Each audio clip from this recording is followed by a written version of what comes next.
அனைவருக்கும் வணக்கம். வேற ஒரு அட்டவணையில் இந்த நிகழ்வு தொகுக்கப்பட்டிருந்தது. ஒரு சில பேர் நமக்கு வந்த சிறப்பு அழைப்பாளர்கள் கொஞ்சம் சீக்கிரமாகவே கிளம்பணும் அப்படிங்கிறனால அந்த ஆர்டர் வந்து மாறிடுச்சு. நான் ரொம்ப விருப்பப்பட்டு இன்னைக்கு நான் முடிவு பண்ணது என்ன அப்படின்னா, ராதாகிருஷ்ணன் நகர் தொகுதியில் இது வரைக்கும் தெரு வழியாக தான் பரப்புரை நாங்கள் பண்ணியிருக்கோம். இதுதான் முதல் கூட்டம் அப்படின்னு சொல்லி நம்ம கன்வீன் பண்ணியிருக்கோம். இந்த மேடையில் நிறையா பெண்கள் எனக்கு வந்து அறிமுகப்படுத்தணும்னு யாரெல்லாம் வந்து நேரம் ஒதுக்கி கொடுத்தாங்களோ அவங்க எல்லாரையும் வந்து வரிசையாக அறிமுகப்படுத்த விடணும். அது மட்டும் இல்லாமல் என் கூட களமாடுற என்னுடைய தொகுதி உறவுகள், என் அன்பு தம்பிகள், அவங்களும் என்னை வந்து அறிமுகப்படுத்தணும் அப்படின்னு விருப்பப்பட்டேன். அதற்கேற்ற மாதிரி தான் இது நடந்திருக்கு. அனைவருக்கும் நன்றி. ராதாகிருஷ்ணன் நகர் தொகுதி உறவுகளுடைய உங்களுடைய வேட்பாளர் நான் தான், வெண்ணிலா தாயுமானவன். நாம் தமிழர் கட்சி சார்பாக விவசாய சின்னத்தில் ஓட்டு கேட்டு இன்னைக்கு இந்த பொதுக்கூட்ட மேடையை போட்டிருக்கோம். இது வரைக்கும் தெருவழி பரப்புரை பண்ணியிருக்கோம். உங்களோட வரலாறை உங்ககிட்டயே சொல்லி இந்த உரையை தொடங்கணும் அப்படின்னு நினைக்கிறேன். முதல்ல இந்த வரலாறை நான் பேசும்பொழுது நான் என்ன நினைச்சேன், இங்க உள்ள மக்களுக்கு, இங்க உள்ள என்னுடைய உறவுகளுக்கு அட்லீஸ்ட் இந்த வரலாறு வந்து தெரிஞ்சிருக்கும், அவங்க இதை உள்வாங்கி இருந்திருப்பாங்க, அதனால அவங்களுக்கு இந்த அரசியல் புரிதல் இன்னுமே ஒரு படி மேல இருந்திருக்கும் அப்படின்னு நான் நினைச்சேன். ஆனா நான் அந்த வரலாறு சொன்னதுக்கு அப்புறம் நான் உணர்ந்தது என்ன அப்படின்னா, அவங்களுக்கு இது பத்தின புரிதல் பெரிதளவும் இல்லை அப்படின்னு. அப்படி இருக்கும் பொழுது இங்க வாழும் மக்கள், அடித்தட்டு மக்கள், விளிம்பு நிலை மக்களுக்கு இது புரியுமா அப்படிங்கிறது தான் ஒரு கேள்வியா இருந்தது. ஏன் வாயில நான் இன்னைக்கு அந்த வரலாறு சொல்லிடுறேன். 1700களின் காலகட்டத்தில் ஆங்கிலேயர்கள் பழைய கருப்பர் நகரம் அப்படின்னு சொல்லி உருவாக்கிய ஒரு பகுதி தான் நம்மளுடைய இன்னைக்கு இருக்க வடசென்னை பகுதி. அதாவது ஜார்ஜ் கோட்டையில ஆங்கிலேயர்களுடைய முக்கிய பொறுப்பாளர்கள் குடியமர்ந்தாங்க. அவங்க வந்து மேலாண்மைக்காக வந்தாங்க, அட்மினிஸ்ட்ரேஷனுக்காக வந்தாங்க.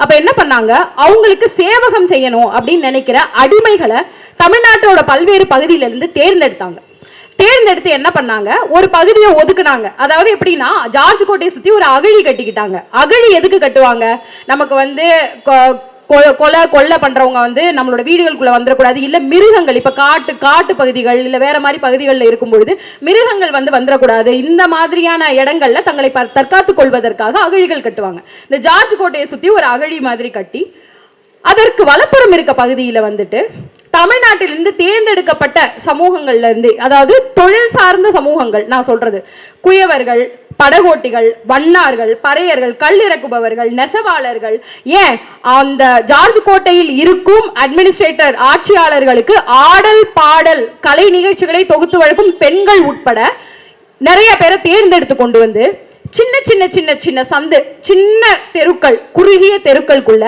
கழிவுநீர் வசதி இல்லாம, குடிநீர் வசதி இல்லாம, அவங்களுக்கு ஒரு மூச்சு கூட விட முடியாத ஒரு வசதியற்ற ஒரு தன்மையில, ஒரு நிலையில அவங்களை கொண்டு வந்து குடியமர்த்தினாங்க.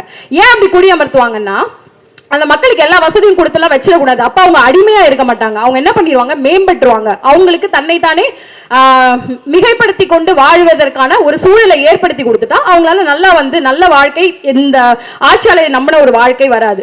சோ அப்படி இருக்கும் பொழுது அடிமைகளை தேர்ந்தெடுத்து இந்த மாதிரியான சாலை கட்டமைப்புக்குள்ள வச்சாங்க. இது வந்து ஒரு 1770களின் பிந்தைய காலகட்டத்தில் நடுவில் இந்த பழைய கருப்பர் நகரம் அழிந்து போய் புதிய கருப்பர் நகரமாக மாற்றப்பட்டது, பெயரிடப்பட்டது. அப்போ ஒரு 13 எல்லை கற்கள் வச்சாங்க. எல்லை கற்கள் வைக்கும் போது இப்ப கூட அதுல 6 எல்லை கற்கள் வந்து இருக்கு அப்படின்னு சொல்றாங்க. நம்மளோட பாரிஸ் கார்னர், பாரிமுனை டேர் ஹவுஸ்ல ஒரு எல்லைக்கல் இருக்கு. அது வந்து 1773 தேதியிடப்பட்டிருக்கும். உங்களுக்கு பார்த்தா தெரியும். இந்த வடசென்னை பகுதி வந்து அதுக்குள்ள உள்ளடங்கும். நான் இப்ப இதுல இருந்து என்ன சொல்ல வரேன் அப்படின்னா, அன்னைக்கு ஆங்கிலேயன் நம்மள அடிமையா ஆட்சி செய்து கொண்டிருக்கும் பொழுது அவனுக்கு சேவகம் செய்ய வேண்டிய நம்மள சின்ன சின்ன சின்ன குறுகின சாலையில இவனுக்கு குடிநீர் வசதி இருக்கக்கூடாது, இவனுக்கு கழிவுநீர் வசதி இருக்கக்கூடாது, இவன் நல்ல மூச்சு காத்து விட்டுறக்கூடாது, இவெல்லாம் ஒரு மாதிரி அழுக்கா குப்பையோட ஒண்ணு மண்ணா வாழணும், நம்ம இப்படி சொடுக்கு போட்டா அவன் வந்து நம்மள நம்பி நிக்கணும், நமக்கான எல்லா வேலையும் அவன் செய்யணும், அவனை அடிச்சு நம்ம வேலை வாங்கணும் அப்படின்னு சொல்லி ஒரு கட்டமைப்பை உருவாக்கலாம்.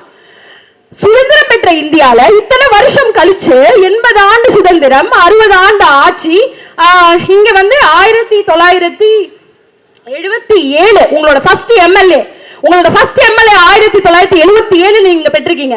ஆனா இன்னைக்கு வரைக்கும் அதே கட்டமைப்பு அதே நிலையில அதே மாதிரி மெயின்டைன் பண்ணப்பட்டு இருக்கு அப்படின்னா என்ன அளவுல பாக்குறாங்க அப்படிங்கிற ஒரு கேள்வி இருக்குல்ல. இந்த வரலாறுல இருந்து உங்களோட பின்னணியும் உங்கள் மேல் திணிக்கப்படுகிற இந்த சமூக நீதியற்ற அரசியலையும் நீங்க பார்க்கணும். சமூக நீதினா என்னங்க? சமூக நீதினா என்ன? சமூக நீதினா என்ன? தனது ஆட்சிக்கு கீழ் இருக்கும் அனைத்து மக்களும் ஒரு சேல ஒரு படிநிலையில் முன்னேறி கொண்டே வரணும். அவங்களோட வாழ்க்கை தரம் இம்ப்ரூவ் ஆயிட்டே போகணும். அவங்க நல்ல வீடுகள்ல வாழணும், நல்ல காத்த சுவாசிக்கணும், நல்ல தண்ணியை குடிக்கணும், நல்லா தூங்கணும், அங்க இருக்க பிள்ளை குட்டிங்க நல்லா படிக்கணும், நல்ல மருத்துவ வசதி இருக்கணும். இந்த மாதிரி எல்லா விஷயங்களும் அவங்களுக்கு கொடுக்கப்பட வேண்டும். அதில் ஆண் பெண் பாலினம் வேறுபாடுகள் இருக்கக்கூடாது. அப்படி இருக்கணும். அதுதான் சமூக நீதியற்ற ஆட்சி.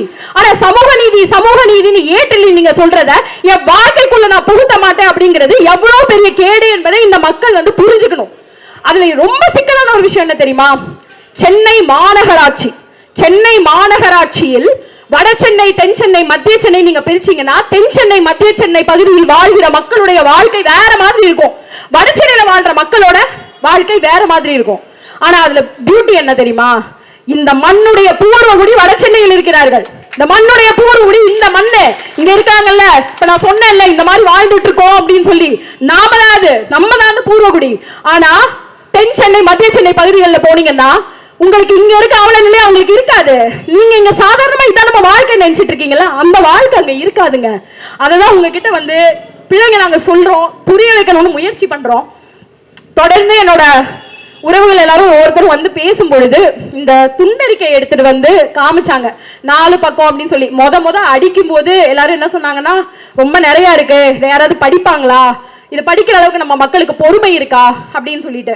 ஆனா நாங்க இப்ப பரப்புரையே எப்படி பண்றோம் அப்படின்னா, இந்த துண்டறிக்கையை கொடுத்துட்டு ஓட்டு போடுங்கலாம் கேட்கறது இல்ல. இதை படிங்க, இதை படிச்சுட்டு உங்களுக்கு புரிஞ்சா, உங்களுக்கு இது சரின்னு பட்டா எங்களுக்கு வாக்கு செலுத்துங்க அப்படின்னு தான் கேட்கிறோம். இதுல ஆர்கே நகர் தொகுதியில் உள்ள ஒவ்வொரு வார்டுக்கும் போய் அந்த வார்டுல உள்ள சிக்கல்களை கள ஆய்வு செய்து அந்த கள ஆய்வின் அடிப்படையில் அந்த சிக்கல்கள் எல்லாத்தையும் ஒரு சேர, அதாவது அதுக்கு பட்ஜெட் எப்படி ஒதுக்க முடியுங்கிறது உட்பட இதுல குறிப்பிட்டு அதுக்கான நிரந்தர தீர்வுகளை முன் வச்சிருக்கோம். இதை நீங்க படிச்சு பாத்தீங்கன்னா, இதை படிச்சு பார்க்கறதுல உங்களுக்கு என்ன மெயினா புரியணும், உங்களுக்கு என்ன உரைக்கணும்னு நான் சொல்றேன்.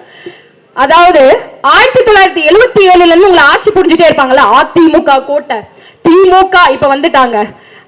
நான் முத ஆர்கே நகர் தொகுதியோட ராதாகிருஷ்ணன் நகர் தொகுதியோட வேட்பாளர், நாம் தமிழர் கட்சியோட வேட்பாளருங்கும் போது ஒரு சில நேர்காணல்கள் கொடுத்தேன். அது கொடுக்கும் போது எல்லாமே ரொம்ப பெருமிதத்தோட எல்லாரும் என்கிட்ட முன்வைத்த கேள்வி என்னன்னா, இது ஸ்டார் தொகுதியாமே, முன்னாள் முதலமைச்சர் அவர்கள் இருந்தது, டிடிவி தினகரன் ஐயா இருந்த தொகுதி, சேகர் பாபு ஐயா இருந்த தொகுதி, இவங்க இந்த இடத்துல அவங்களுடைய ஆளுமையை செலுத்தி, ஆளுமை திறனை செலுத்தி பல ஆண்டுகள் ஆட்சி புரிந்த ஒரு தொகுதி, இது ஒரு ஸ்டார் வேல்யூ இருக்க தொகுதி தானே அப்படின்னு சொல்லி என்கிட்ட கேட்டாங்க.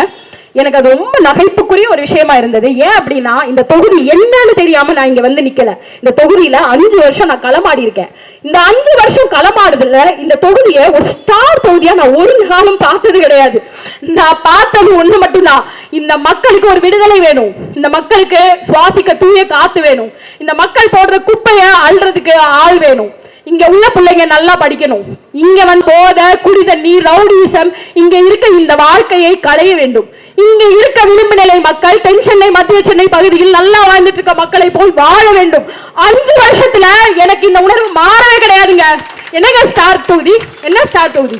நான் பதிவு பண்ணிட்டு வந்தது அதுதான். ஸ்டார் தொகுதியா நான் பார்க்கல.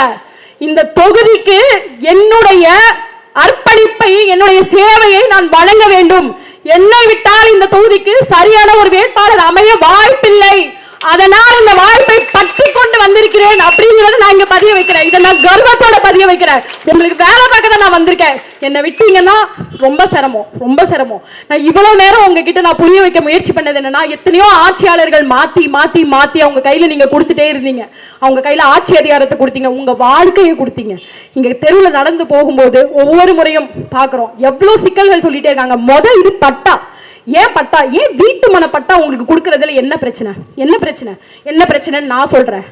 வட சென்னை பகுதியில, சென்னையில வட சென்னை பகுதியில மட்டும் 43 நாசகர தொழிற்சாலைகள் இருக்கு. நச்சு வாயு கசிவு, அதாவது கேஷியஸ் எஃப்ளூவன்ட் சொல்லுவாங்க, ஹசார்டஸ். ரெட் கேட்டகரி இண்டஸ்ட்ரி அப்படின்னா என்னன்னு சொல்லிட்டு போயிட்டு கூகுள் பண்ணி பாருங்க. அந்த தொழிற்சாலைகள் இருக்க இடத்துல மக்கள் குடியமர்த்து உட்கார முடியாது, அவங்க அங்க நிம்மதியா வாழ முடியாது. அங்க உள்ள மண், அங்க உள்ள காற்று, அங்க உள்ள நீர் மாசுபட்டுரும். அந்த இடத்துல உங்களுக்கான ஒரு நல்ல வாழ்வியல் நீங்க அமைச்சுக்கவே முடியாது. 43 you will not believe 43 red ministry ஒரு தொகுதிக்குள்ள எப்படிங்க வரும்? எப்படி வரும்? அப்ப இங்க இது வரணும், இதை உங்க தலையில் கட்டணும். இதற்கு மேலும் இங்கு அது போன்ற செயல்களை செய்ய வேண்டும் என்றால் உங்களுக்கு நிலப்பட்டா வழங்கக்கூடாது. அப்பதான் எப்ப வேணாலும் இந்த நிலத்தை உங்களை அப்புறப்படுத்த முடியும். இங்க உள்ள பாதி பேர் அப்புறப்படுத்திட்டாங்க, உங்களை அதுக்கு அடுத்து வச்சிருக்காங்க, அப்படியே மூவ் பண்ணி வந்துட்டு இருக்காங்க. புலிக்காட்டு இருக்குல்ல, காட்டுப்பள்ளி அதானி துறைமுகம், காட்டுப்பள்ளி அதானி துறைமுகத்துல இருந்து இப்படியே வந்துட்டு இருக்காங்க. அவங்களுக்கு தேவை இந்த கடற்கரை. இந்த கடற்கரையில இருக்க தண்ணி, இங்க உள்ள போர்ட், இந்த போர்ட்டை வந்து பிரைவேடைஸ் பண்ணா அதானி கையில. எல்என்டி கிட்ட ஒரு போர்ட் இருக்கு, உங்களுக்கே தெரியும். எல்என்டி கிட்ட இருக்க போர்ட்ல நீங்க தொடர்ந்து உங்களுக்கான வேலை வாய்ப்புக்காக மக்கள் தொடர்ந்து களம் கண்டுட்டு இருக்கீங்க. உங்க கூட சேர்ந்து களம் கண்டவல்ல நானும் ஒருத்தி. கேட்டுட்டே இருக்கீங்க, உங்களுக்கு வந்து ஊதிய உயர்வு வேணும்னு கேட்டிருக்கீங்க, நிரந்தர வேலை பணி கேட்டிருக்கீங்க. அங்க வந்து வட மாநிலத்தவர்களை வந்து வேலைக்கு வைக்கிறாங்க, எங்க கிட்ட நீங்க என்ன ப்ராமிஸ் பண்ணீங்கன்னு கேட்டு நீங்க போராடி இருக்கீங்க. உங்க கூட நான் களத்துல நின்று இருக்கேன். எல்என்டிக்கு கொடுத்த போர்ட்டோட கதி என்னன்னு உங்களுக்கு நல்லாவே தெரியும்.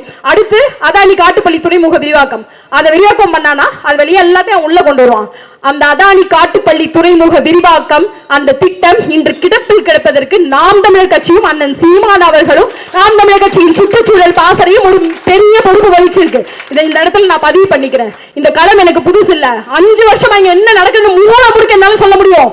என்ன அதிகாரம் யார் கையில இருக்கு, எதை யார் எங்க விட்டு கொடுத்தாங்க, எல்லாமே எனக்கு தெரியும். அதனால தான் இந்த களத்திற்கு வந்திருக்கேன். என்னால மட்டும்தான் இந்த அரசியலை ரொம்ப தீர்க்கமாகவும் தெளிவாகவும் உங்களுக்கு கொடுக்க முடியும். காட்டுப்பள்ளியில இருந்து இங்க வருவாங்க வந்துருவாங்க, வந்து இங்க உங்களை தூக்கிட்டு இங்க இன்னும் என்னென்ன இடத்தை இந்த இடத்தை சுடுகாடாக மாற்றுவதற்கு என்ன வேலை செய்யணுமோ எல்லா வேலையும் செய்வாங்க. அதனாலதான் உங்களுக்கு இன்னைக்கு வரைக்கும் நிலப்பட்டா வழங்கப்படல. நீங்க நினைக்காதீங்க சும்மா நிலப்பட்டா கொடுக்க முடியாம இருக்காங்க, ஏதோ ஒரு சிக்கல். நிலப்பட்டா யாருக்கு எந்த சமூகத்தினருக்கு கொடுக்காம இருக்காங்கிற ஆராய்ச்சியும் பண்ணுங்க. நான் பண்ணிட்டேங்க.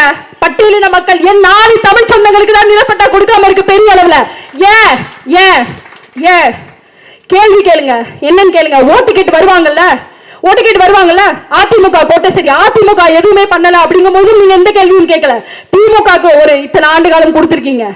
எபனேசர் அவர்கள் கரண்ட் சிட்டிங் எம்எல்ஏ, அவர் தான் திருப்பி மீண்டும் களம் காண்கிறார். மகிழ்ச்சி. அப்பதான் கேள்விகள் கேட்க முடியும். வீட்டுக்கு வரும்போது கேளுங்க, வீட்டுக்குள்ள ஏன் தண்ணி வரல, ஏன் தண்ணி பிடிக்கிறதுக்கு தெருவில் வந்து நிக்கிறீங்க? காலையில தூங்கி எந்திரிச்சு வேலைக்கு போற நேரத்திலையும், வேலை முடிச்சு நைட் வந்து தூங்க வேண்டிய நேரத்திலையும் தெருவில் நின்று குடமா தண்ணி குடிச்சிட்டு இருக்கீங்க. அதை வந்து ஒரு பேரல்ல ஃபில் பண்ணி வச்சுட்டு அது வெளியா மோட்டர் போட்டு ஏத்த முடிஞ்சவங்க ஏத்துறீங்க, வசதி இல்லாதவங்க ஏத்தல. ஏன் ஒரு அரசு குடியிருப்பு பகுதியில மோட்டார் போட்டு ஒரு சம்பு கட்டி தண்ணியை புடிச்சு வச்சு மோட்டார் போட்டு வீட்டு பைப்ல தண்ணி கொடுக்க முடியாத மக்கள் அரசு என்ன அரசுங்க? எத்தனை வருஷம் ஆட்சி பண்ணுவாங்க? எத்தனை வருஷம் அவங்களை ஏமாத்துவாங்க? கேள்வி கேட்பீங்களா மாட்டீங்களா? நீங்க கேட்கறது நான் கேட்கிறேன். என் கூட என் பின்னாடி மட்டும் நில்லுங்க, என் கூட சேர்ந்து அந்த கேள்வியை கேளுங்க. கேட்போம், எல்லாத்தையும் கேட்போம். குப்பையை பொறுக்கலன்னு கேட்போம். 640 ஏக்கர் கொடுங்கையூர் குப்பைமேடு சென்னை மாநகராட்சியோட 60% மேலான குப்பைகள், தென் சென்னை மத்திய சென்னை பகுதியோட 60% மேலான குப்பைகள் ஏன் இங்க வட சென்னையில வந்து கொட்டுறாங்க? ஏன் கொட்டுறாங்க? எப்படி நீங்க கொட்டுவீங்க? என்ன அனுமதி இருக்கு உங்களுக்கு?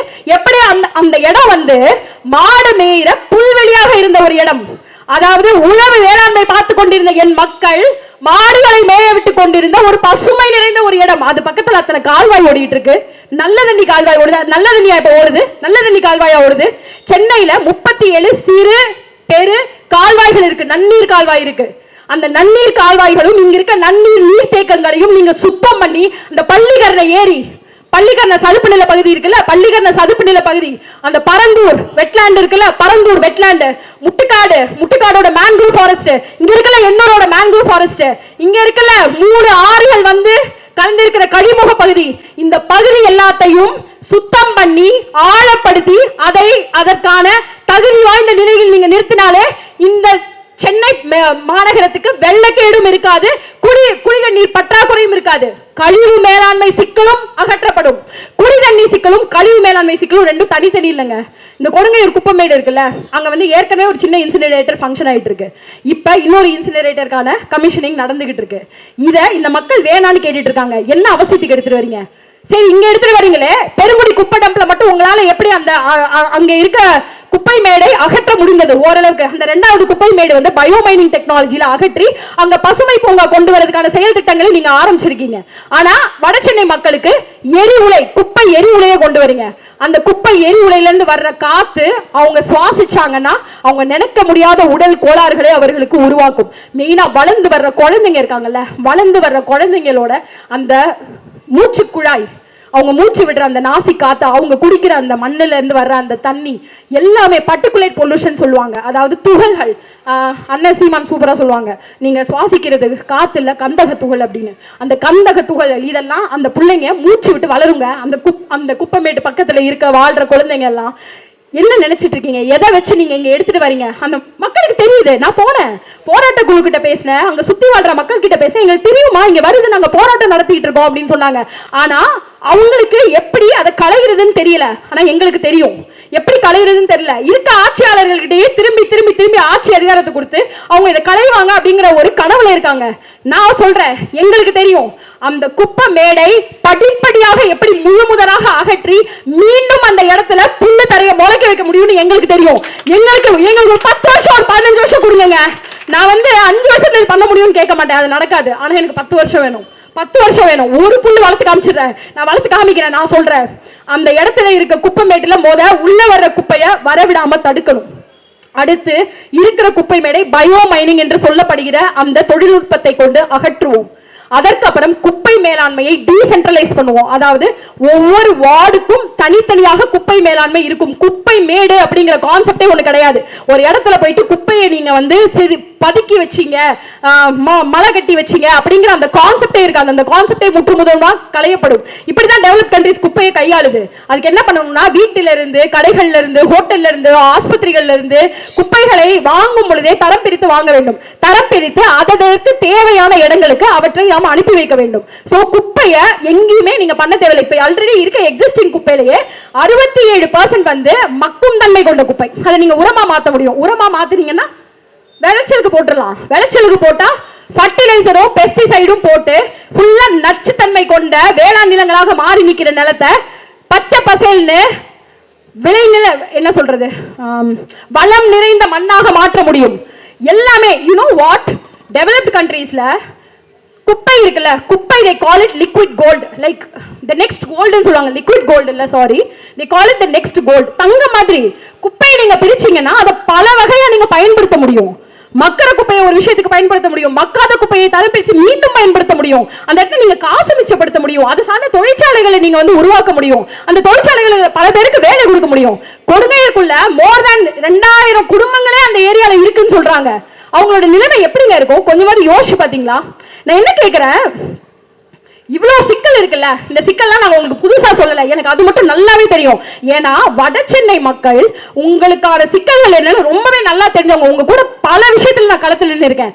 அதானி காட்டுப்பள்ளி துறைமுக விரிவாக்கம், எண்ணூர் 3வது அனல் மின் நிலையத்தோட பப்ளிக் ஹியரிங், பொதுமக்கள் கருத்து கேட்பு கூட்டத்தில் நான் இருந்திருக்கேன். அது வரக்கூடாதுன்னு இருக்க போராட்டத்தில் நான் இருந்திருக்கேன். எல்என்டி மக்களோட போராட்டத்தில் இருந்திருக்கேன். துப்புரவு பணியாளர்கள் போராட்டத்தில் இருந்திருக்கேன். சிபிசிகள் எண்ணெய் கசிவு நடந்த போது அந்த போராட்டத்தில் இருந்திருக்கேன். அம்மோனியா விஷவாயு கசிவு போது உங்களோட களத்தில் இருந்திருக்கேன்.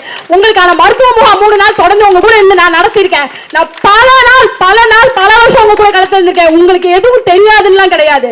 ஆனா ஏன் யாருக்கிட்ட ஆட்சி அதிகாரத்தை கொடுக்கணுங்கிற அந்த தெளிவு மட்டும் உங்களுக்கு இருக்க மாட்டேங்குதுங்கிறது எனக்கு புரியல. நம்ப மாட்டேங்கிறீங்களா? 77ல இருந்து இன்னைக்கு வரைக்கும் நம்பிட்டீங்களேங்க. இந்த ஒரு முறை எங்களை நம்பலாம்ல? ஒரு முறை நம்பி கொடுத்து பார்த்து செய்யலன்னா என்னன்னு கேளுங்க.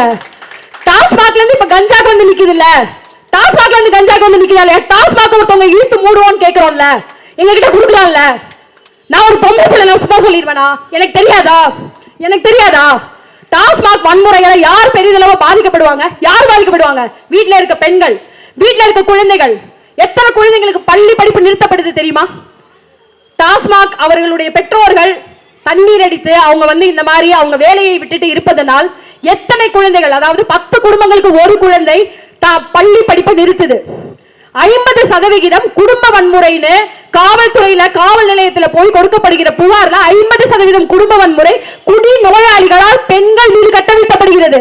நான் களத்துல போகும்போது தெரியும், இந்த டாஸ்மாக மூடுவேன்னு சொல்லுவோம், நான் ஓட்டு போடுறேன்னு சொல்றீங்க. அந்த டாஸ்மாக மூடுறேன்னு நாங்க சொல்றோம், எங்களுக்கு கொடுங்க, ஒரு முறை கொடுத்து பாருங்க, வாழ்க்கை எப்படி மாறுதுன்னு மட்டும் பாருங்க. தொடர்ந்து களத்தில் நின்றுட்டே இருக்கோம், தொடர்ந்து நிக்கிறோம். கொஞ்சம் கூட நாங்க இதுக்கெல்லாம் இது பண்ணல. தம்பி சொன்னாப்ல ஏதோ உச்சத்தை விட்டு வந்தேன், அதெல்லாம் கிடையாது. நான் ஒரு ஆய்வு கூடம் வச்சிருக்கேன், என்னோட சொந்த ஆய்வு கூடம் தான். அதுல நான் இது முடிச்சுட்டு நான் போயிட்டு என்னோட ஆய்வை தொடங்குவேன். என் ஆய்வு என்ன தெரியுமா? குப்பையிலிருந்து மக்கும் தன்மை கொண்ட உரங்கள் எடுக்கிறது. அதாவது இந்த உரத்தை அல்டர்னேட் ஃபார்மிங்னு சொல்லுவாங்க. இப்ப கன்வென்ஷனல் அக்ரிகல்ச்சர் நீங்க மண்ணில் புழங்குவீங்க. அது இல்லாம வேரியஸ் அதர் மெத்தட்ஸ். இப்போ நிலம் இல்லாத பகுதியில் வந்து நம்ம ஒரு வீட்டுக்குள்ளேயே நமக்கு தேவையான உணவு, அதாவது காய்கறிகள், கனிகள் இவற்றெல்லாம் நம்ம வளர்த்துக்க முடியும். அது வந்து தண்ணியில் வளர்ப்பாங்க. அந்த தண்ணியில் உரங்கள் வந்து இப்போ வரைக்கும் நச்சுத்தன்மை கொண்ட வேதிப்பொருட்கள் நிரம்பிய உரங்களை தான் பயன்படுத்திட்டு இருக்கோம். அதை மக்கிற குப்பையிலேருந்து எப்படி எடுக்க முடியும், அதை வந்து நான் ரியாக்டிவாக மாற்றி, அதாவது அது வந்து நீங்கள் அப்படியே பயன்படுத்த முடியாது, அது சில மாற்றங்கள் கெமிக்கல் அனாலிசிஸ்க்கு போகணும். அதை ஃபர்தர் பண்ணி அதை எப்படி வந்து பயன்படுத்த முடியும் அப்படிங்கிற ஆய்வில் தான் நான் இது பண்ணியிருக்கேன். இதையும் நான் சேவையாக தான் பார்க்குறேன், அதையும் நான் சேவையாக தான் பார்க்குறேன், அதையும் நான் பண்ணுவேன். நான் ஜெயிச்சுட்டு அதுவும் பண்ணுவேன், அதையும் விட்டுற போகிறது கிடையாது. அது இல்லாமல் நான் என் முனைவர் பட்டத்தை நோக்கி பயணப்பட்டு கொண்டிருக்கிறேன். 4வது ஆண்டில் இருக்கேன், அதையும் முடிப்பேன். அதில் ஸோ அந்த உச்சத்தை விட்டு வருது, அதுலலாம் எனக்கு நம்பிக்கை கிடையாது. நான் சொன்னது அந்த ஸ்டார் வேல்யூ அப்படிங்கிற விஷயத்தை நான் என்ன சொன்னனோ அதே தான். இந்த இடத்துல எங்கெல்லாம் லூப் ஹோல் கிடைக்குதோ, எங்கெல்லாம் ஓட்டை கிடைக்குதோ, அங்கெல்லாம் போய் நாங்கள் வந்து மக்களுக்காக நிற்கிறது, சேவை பண்ணுறதை நாங்கள் பார்ப்போம். அது எங்கள் தொழிலாக இருந்தாலும் சரி, அது அரசியலாக இருந்தாலும் சரி, அப்படி தான் அண்ணன் வளர்த்துருக்காங்க. நாங்கள் அரசியலை வந்து சம்பாதிக்கிற ஒரு வழியாக பார்க்கல. நாம் தமிழ் கட்சி பிள்ளைங்களுக்கு அரசியல் வழியாக சம்பாத்தியம் கிடையாது. நாங்கள் கையில் செலவு பண்ணுற காசையும் எங்களுடைய நேரத்தையும் எல்லாத்தையும் நாங்கள் கொடுத்து உங்களுக்கான அரசியல் களத்தில் வந்து நிற்கிறோம். எங்களுக்கு இருக்க ஏதோ வேணாம், எங்களுக்கு இந்த ஒரு மண்ணு வேணும். இந்த மண்ணுமே மக்களோட உரிமையும் இங்கிருந்து நாங்கள் இழந்த உரிமையை மீட்டெடுக்க எங்களுக்கு இந்த மண்ணு வேணும். கொடுப்பீங்கன்னு நம்புறோம். ஒரு வாரமா அண்ணன் சீமான் அவர்கள் வந்து பேசும் பொழுது ஒரு விஷயத்தை நல்லா கூர்ந்து கவனிக்க முடிஞ்சது. உங்களோட சேர்த்து என்னையும் கொண்டுருங்க, இல்ல நீங்க செத்து போயிருங்க, இல்ல நானும் செத்துறேன், இல்ல என்ன ஜெயிக்க வைங்க, எங்களுக்கு ஒரு வாய்ப்பு கொடுங்க அப்படின்னு அவங்க கேட்கறாங்க. இதெல்லாம் டிராமா இல்லைங்க, இதெல்லாம் நாடகம் இல்லைங்க. அதாவது சினிமாவில் நடிச்சுட்டு அதுக்கு ஒரு ஸ்கிரிப்ட் எடுத்துட்டு வந்து அதை அரசியல் மேடையில் நடித்து காட்டுவது, இல்ல காலங்காலமா அரசியலையே நாடகமாகவும் சினிமாவும் பண்ணிக்கிட்டு இருக்கிறது, அது கிடையாது. அது கிடையவே கிடையாது. அவர் கூட பயிரப்பட்ட அவருடைய தங்கையாக, பக்கத்தில் இருந்த அவர் மேல அக்கறை செலுத்திய ஒரு தங்கையாக நான் சொல்றேன், அவரை தவறிவிட்டீர்கள் என்றால் உங்களுக்கு இதற்கப்புறம் அரசியல் விடுதலை கிடையாது. எங்களை அவ்வளோ அருமையா வளர்த்திருக்காரு, அவராலுமே வளர்த்திருக்காரு. எங்களுடைய அரசியல், எங்களுடைய தலைவர் அவர்களுடைய அரசியல் இருந்து துவங்குகிறது. அந்த அரசியலில் மட்டுமே நான் முடியும். எங்கேயும் காம்ப்ரமைஸ் ஆக மாட்டோம். ஒரு முறை வாய்ப்பு கொடுங்க. நான் உங்களுடைய வேட்பாளர் வெண்ணிலா தாய்மானவன், நாம் தமிழர் கட்சி, விவசாயி சின்னம். ஒரு முறை வாய்ப்பு கொடுங்க. 5 வருஷம், மேக்சிமம் 10 வருஷம். இதுக்கப்புறம் ஒரு ஆட்சியாளரை எதிர்நோக்கிக்கிட்ட அவங்க கிட்ட கையாளி நிற்க வேண்டிய தேவையே இல்லாத ஒரு நிலையை உங்களுக்கு நாங்கள் உருவாக்குறோம்னு இங்க சத்தியம் பண்ணி கொடுத்துட்டு இந்த மேடையில இருந்து இறங்குறேன். நன்றி, வணக்கம்.